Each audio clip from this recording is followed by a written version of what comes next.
Shout out dyan kay Sir Mitra. Saludo kami sa iyo.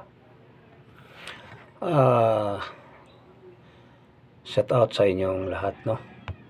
Sir Mitra, ipapatuloy mo ang nasimulan. Lalo na sa mga kasamahan mo si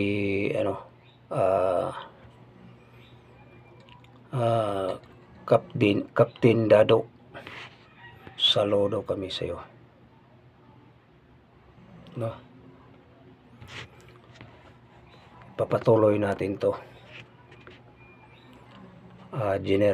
Si Mitra, no? Salamat sa inyong nakiglaban. Lalaban tayo, no?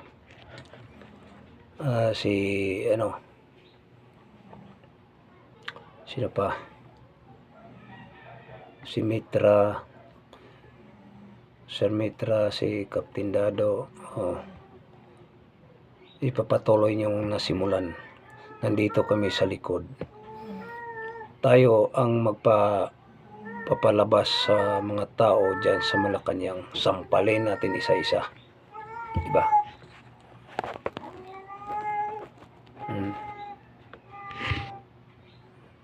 Walang nagagawa sa buhay ng mga tao dyan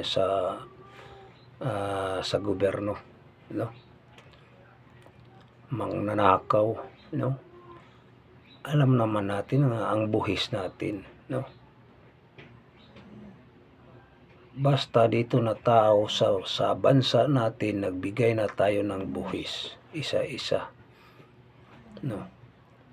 May karapatan tayo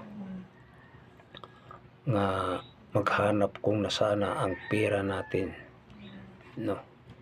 Isipin mo mga kababayan, nagbinta pa ng ginto, kung nasaan na, walang balita, mga kababayan.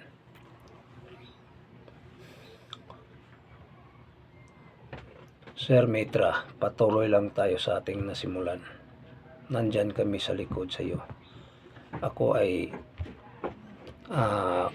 lalaban tayo, no? Sa ating mga hinain, kasi sila, pag tayo ang magsalita sa katotohanan, sila ay galit. Wala silang mga bayag, no?